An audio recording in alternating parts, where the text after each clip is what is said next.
Hi everyone, my name is Biniam. If you can't hear me, let me know. I'll speak out louder. I'm also part of the LoopBack development team. And yeah, thanks Jenny. Perfect. Yeah, I'll just get the slide up and running.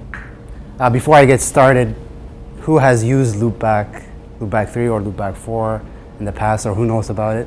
Okay, we have one person, that's good. So today I'm just going to run through a demo that will show you what LoopBack is capable of. We'll build a to-do application. So suppose you're an API developer. So Jenny showed use cases for API developers, extension developers, and this is just a particular use case. Like you're an API developer, you want to expose REST APIs quickly, and the picture is not that great, but this is your front end. So you have some kind of UI in the front end, and LoopBack, this is your LoopBack application. We're going to build a to-do application. So you're trying to keep track of your to-do list, right? So you have a bunch of to-dos, you want to keep track of them. That's the application we're building. So this is your LoopBack application, and at the back end you have some sort of database to persist your data. So it doesn't really matter what UI you're using. We're going to dive deep into what the LoopBack application looks like, what makes or what constitutes LoopBack application. So as you can see, this is the application, and the application is a context. It's based on the idea of IOC, inversion of control, and DI. So that the whole application acts as a registry for different kinds of LoopBack artifacts. What we call artifacts are constructs that are defined in class, and they do certain things. So I'll go over every one of those aspects, but we have the application. It's a central place, it acts as a central registry for you to be able to register your artifacts and be able to retrieve them back later on using DI. So if we start from the right-hand side, we have a model, a to-do model. So models are like the shape of your data in your application. So it could be what you would send in an HTTP request in the payload, what that would look like. And in the database, it would be like your table definition, your schema.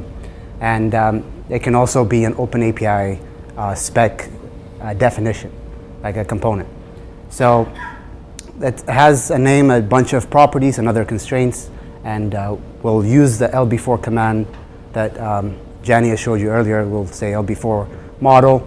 It'll create a model class for us. I'll show you what it is. We'll go into that, and then next we'll create a data source, and a data source is just a named config for connecting to your backend. So if you have a MySQL database, you have a whole support user database, all of those. So you'll give, we use data sources to be able to get that config in your application. And once we have a data source and a model, we then go to a repository to create a repository. And what that does is that ties in a model and a data source together. So it attaches a model to a data source to be able to provide strongly typed like data access on your model. So you should be able to get, manipulate the data. So let's say you're trying to create a new instance of the model, find an instance that's already there, be able to update models and things like that. So that's what the APIs that repository provides. And then next you have concept of controllers. So controllers are what handle the HTTP request and response lifecycle. So that's like the main, the first step to when you get a request. This is where it gets handled, and they actually call the low-level access, the repository functions. So when you're trying to say, get me, you send a GET request to a certain route, then the controller will call a find or a low-level function on the repository that will be able to fetch it from the database. On controllers, we have a rich set of decorators that we use. And decorators are just like these pre-processing functions that run before the functions that they're decorating. So they gather some metadata, do some logic. So don't want to bore you. Let's get right into it. Oh, yes. Other than defining the mapping between the model and the data resource, what is the function of the repository?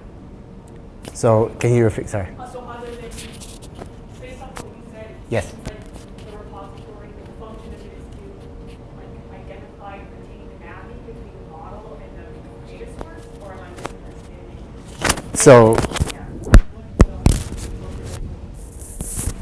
So the repository, your question was, is it the mapping between a model and a data source?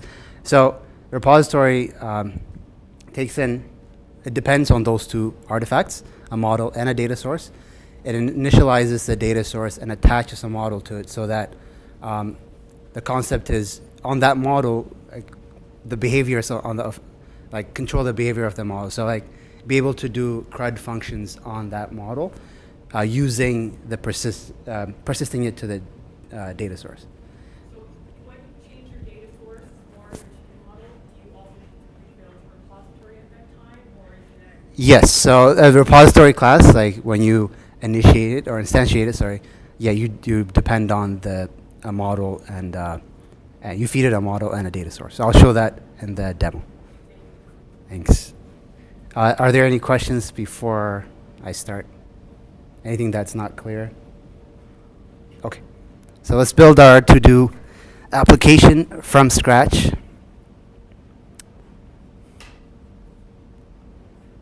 Ooh.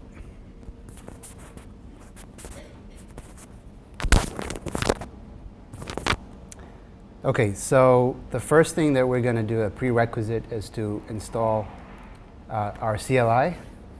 So you would just install it globally, npm install. Oh, sorry, should I make this bigger? Oh.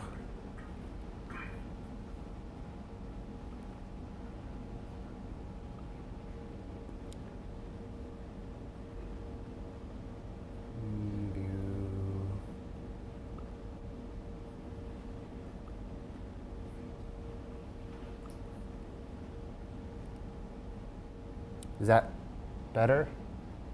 Okay, you can see. Okay, cool. So you install this first of all, our CLI. It's since I have it installed already, it's going to take some time, like a minute. So I'll just skip over that. Once we have that, we're going to scaffold our application. So you do that by running lb4 app. So we're going to give it a name. We're going to call it to-do list. For the description, a to-do list application made by LoopBack 4. And we'll leave this as default. And we already have a convention for the class name, so we'll leave that as default. And here we're just giving you some development tools. So for your application to write tests, like we help you install Mocha, linting. We add some more APIs interfaces. So we provide mixins repositories if you want to support certain repositories or services in your application. Sorry.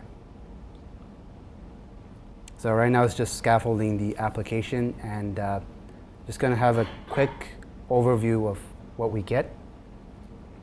So as you can see while this is running, we group artifacts in subdirectories based on the convention we all agreed to. So controllers will all live under, so if you look at, if we go into it, and we'll look at the root level, first of all, we have test directory for you to write your unit, acceptance and integration tests. We also have some config files for linting and TypeScript as well, tsconfig. And in the src, which is for your source files, we have, like I said, based on the convention, subdirectories for all your artifacts. So in the data sources will be where all your data source classes are defined and exported from. And right now there's nothing because we haven't built anything, but as you can see, every folder is for a specific artifact. So, by the way, feel free to ask as I go if something is not clear. Now from the root of the application we're going to run before model. So remember the diagram I showed you earlier. We're starting from the right side of the diagram. We're going to create our model. We're going to create our data source, create our repository, and then controller. So we're following those steps. So before model, it'll ask you for the class name. We're going to name it todo. And here we can extend from some base classes and entities for models that have an ID. So if you're differentiating between different model instances by an ID, then you select this. Otherwise, you just use model for value objects. So for us, we're going to have, I chose entity because we'll have an ID property for our to-dos. So let's add some properties to our model. So the first one is ID. We're going to say it's a number. And yes, it's a ID property. And is it required? Yes. So when you're trying to create a new to-do instance, you need to supply the ID as part of the payload. And the default value, we'll leave it as none. Another property name is title. Make it a string. Let's require it. And next up, we could do a description. And we can leave it as optional. And lastly, we can say is complete. To say if the to-do item is done being edited or not. Just leave it as a Boolean. And we don't necessarily need it. Just leave it as default. So now that we're done adding properties, all you need to hit is enter, and it will create two files for you.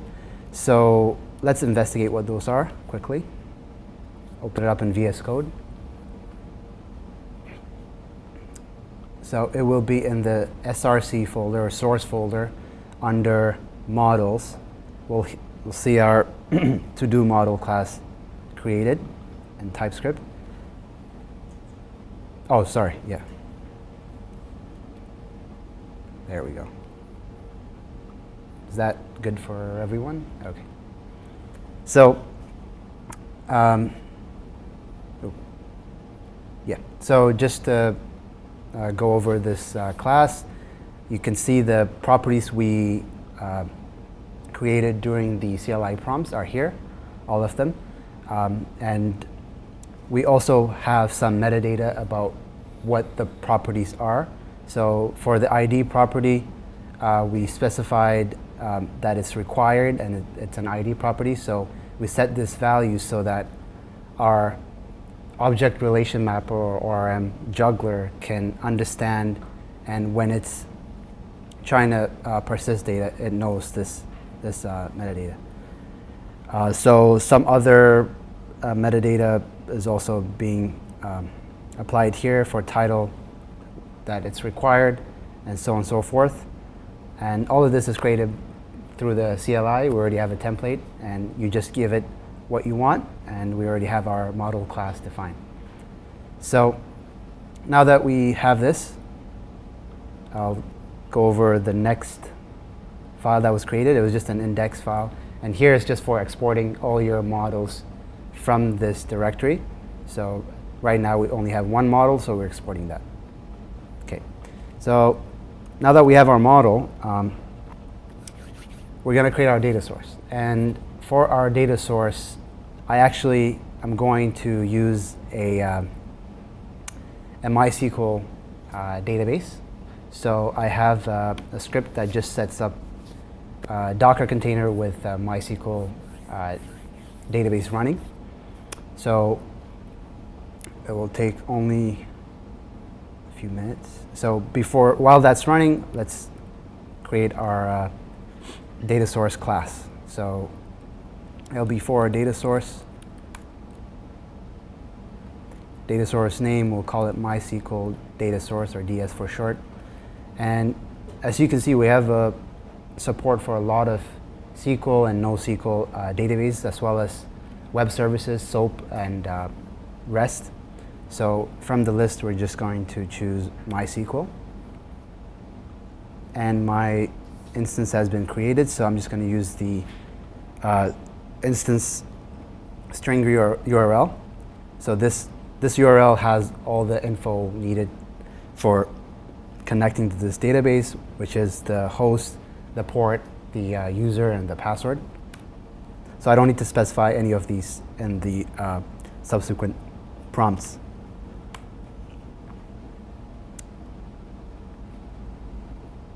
Okay, we're going to take a quick peek at what's been created. Oh, sorry, this is not.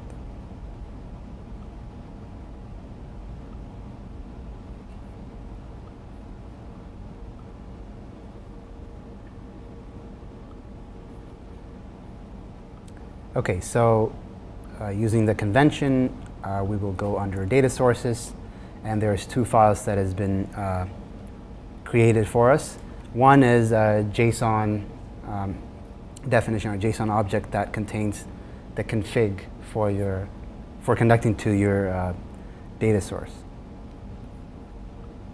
So, given what we put in the prompts, we have the name, the connector type. This is important because it will install a module that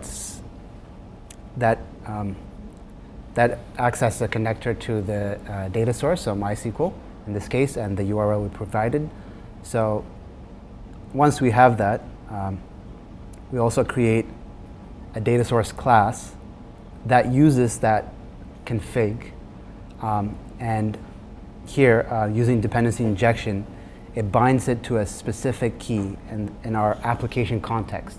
So here it's just bound to data sources.config.mysqlds, and anytime throughout the application we can access it we can retrieve back this value, the dsconfig here, based on this key. So when this is run, during runtime, this gets populated with the config so that the data source has that information, or the data source class. Any questions here for this? No? Okay. All right, so now we've created our data source, and we're going to go ahead and create our repository, kind of tie in our model and data source together. And that is LB4 repository. The cool thing about this is it automatically, because based on the convention, it automatically searches for our data sources and our models, the ones that we have defined. So here it lists MySQL DS data source, the one we defined in the previous step. And because it depends on both of them in order to instantiate the repository class. And here it asks you for a model, and we use a spacebar to select the to-do model, and done. Okay. So it creates two files like before. Oh.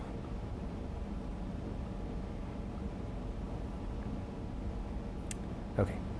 So now we'll have a look under repositories. The index file, like I said, is for exporting your repository classes. Every artifact subdirectory has it.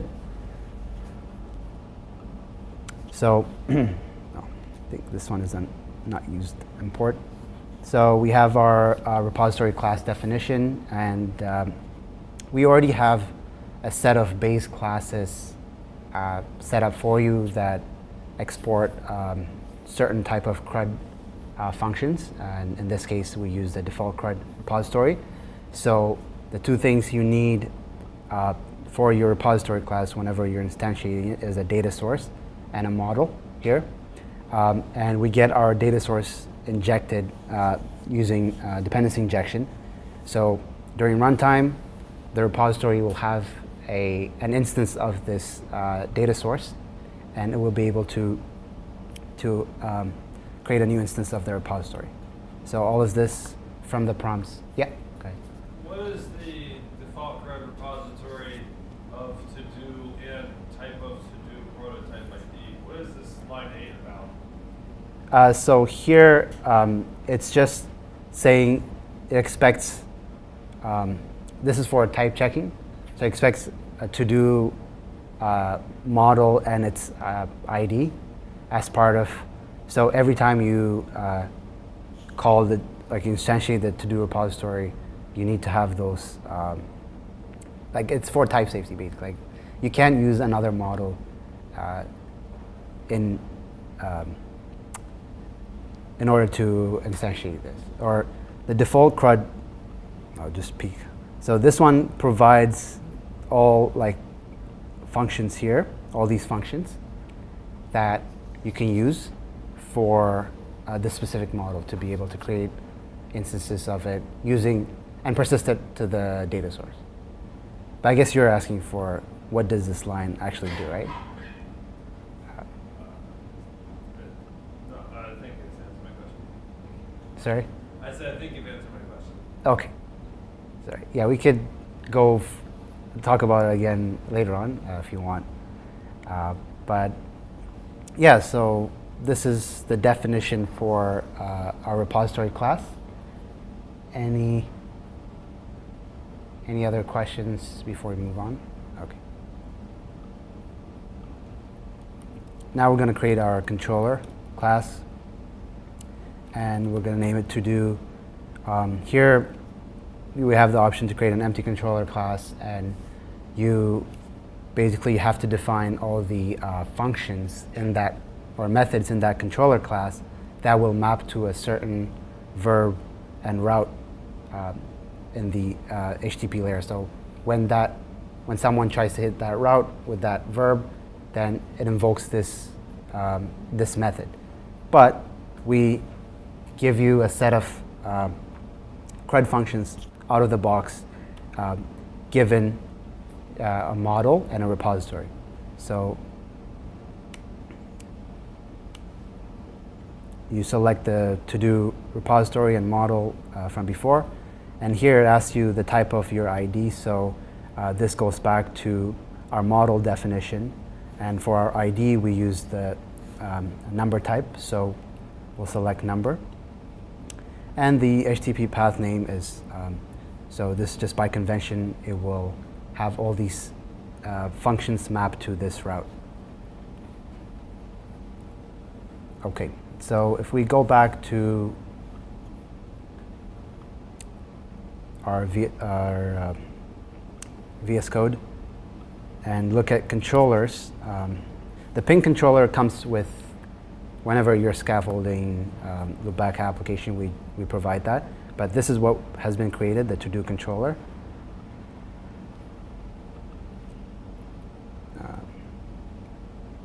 There's a lot of imports here, but what we need to take away from here is we have decorators which allow you to kind of specify, what, for example, for this method, this create method, you're telling the framework that it handles all requests, all post requests coming on this route.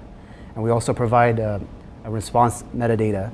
So when you have a successful response, we want you to return this. So as you can see, if we look at the constructor of the controller, we inject an instance of the repository onto this class, and for all of our functions, we call the low-level, the associated or the applicable repository method for that controller method. So we also have ability to be able to tell it, like in the request body, we expect an instance of the to-do model in order to be able to create it. And this in turn internally also builds OpenAPI spec using these functions. So we have, just go quick overview, we have ability to handle post requests on this route, also a get request, patch or update, and delete as well. So we also have some CRUD functionality for by ID. So as you can see, there's a delete by ID. So in here, we have the ability to parse or to understand that in the parameters, we expect the ID to be there. So this is all created without doing anything. We have a template, and based on your model and your repository. Yes? In LoopBack 3, a lot of you created a connector, you had a model that's persistent. Underneath the covers, you still had to create no matter what data source it was. If it was MySQL, Mongo, you could still create an object, .create. It's the same here? Is that the same? The repository methods are still the same no matter what the data source. Is that correct? Right. So that's right. This is the same. Like it makes the same calls, but you can configure a different data source if you wanted to in the repository. That's why dependency injection is a cool pattern there. All right. So now we have all the pieces that are needed for our application to run. So we've created the model, the data source, and repository and controller. So one more thing I'm going to do is, because we're using a fresh MySQL database that doesn't have the model definition or the table definition for the corresponding model in our application, we will have to create it. And LoopBack actually gives you a cool API, convenient API to be able to create those database schemas before the application can start. So we're going to modify.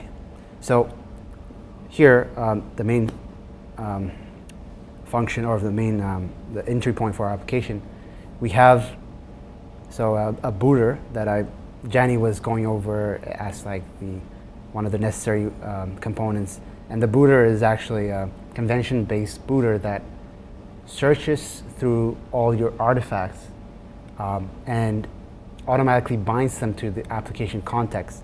So they're available to the application context, so you can kind of get them and wherever you want. So basically instantiate them as well. So it does two things: binds and automatically instantiates them. So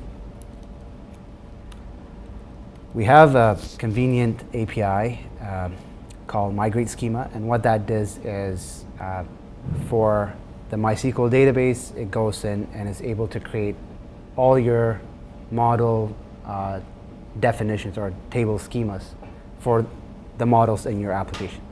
So we just add it before the application gets started, but after it's booted, we add this action. So now LoopBack automatically creates that table definition for the to-do model. Right now, if I go in the MySQL database, there's no to-do table, so it will create it for us. And the next step is to start our application. Just do some transpiling from TypeScript to JavaScript, and we have a landing page that gives you some points of interest.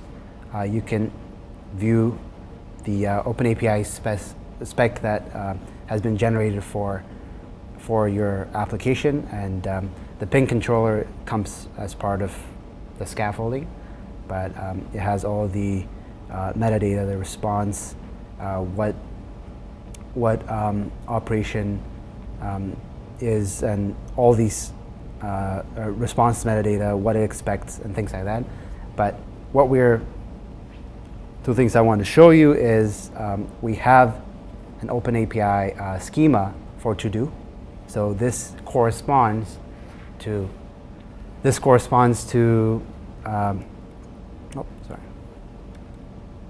make it bigger. But this corresponds to our to-do model that we created in class, and also the to-do table in the database. So we've created, LoopBack creates it for you, and in here also has all the, for all the routes, we have the response and what we need in the parameters when you're trying to send a request there. So all of this is populated for you. So cool thing is we have a UI for Explorer. This is if you want to quickly test your APIs. Jani had a screenshot of it. So now we could go first try to get all the to-dos that have been created in this application. Just send an empty filter. So that means we just want to get all of them. So let's try to get them from the database.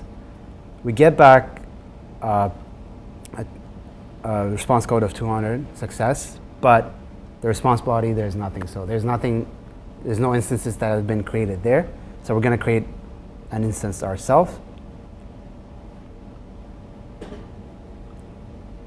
So let's give it an ID of 1, say to-do item 1, description,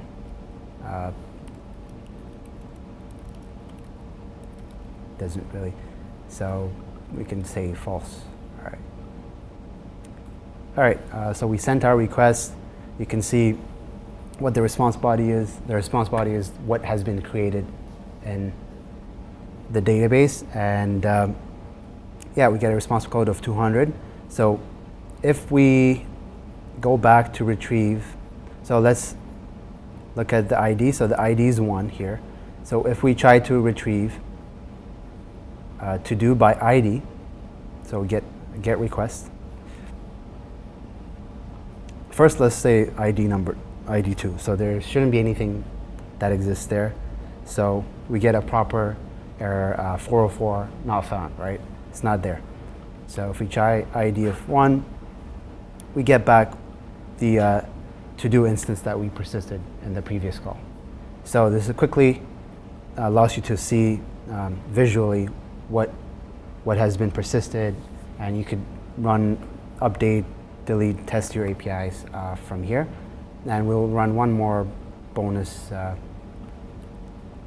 request, to-dos count. This is just going to give you the number of instances that exist in the database.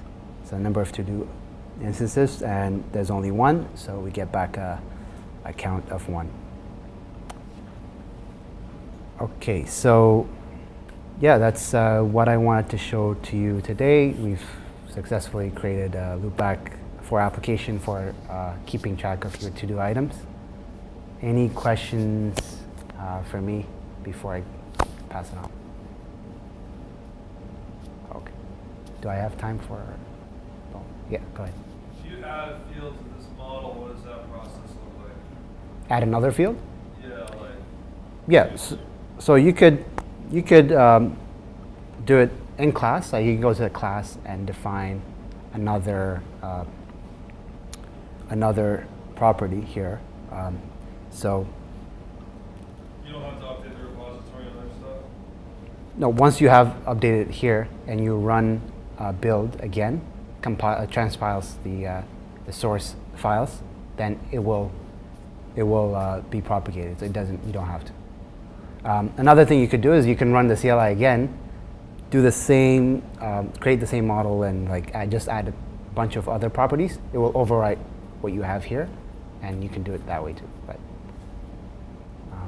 yeah. Yes. I didn't see this in the documentation. Can you do this? Can you script this, or do you have to use the CLI to go through it? Sorry, one more time. Do you have to use the CLI tool, or can you create scripts to run through this? Okay, so the question was, can you use the CLI? Do you have to use the CLI too, or can you write scripts to be able to create create your application. Yeah. So we've made it. We have ability for you to feed in JSON objects for like the model definition and feed that into LB4 model, and it will definitely create the model def or class for you, and same thing with the other CLIs. So we have that option, yeah. Because you want to be able to script creating, yeah, we have that. Dash config, yes. Yep. So yeah, you use dash config. Dash config and reference the path to the JSON file and the create model. Yep. That's right. No problem. Do I have time to? No. Okay. All right. Thank you all.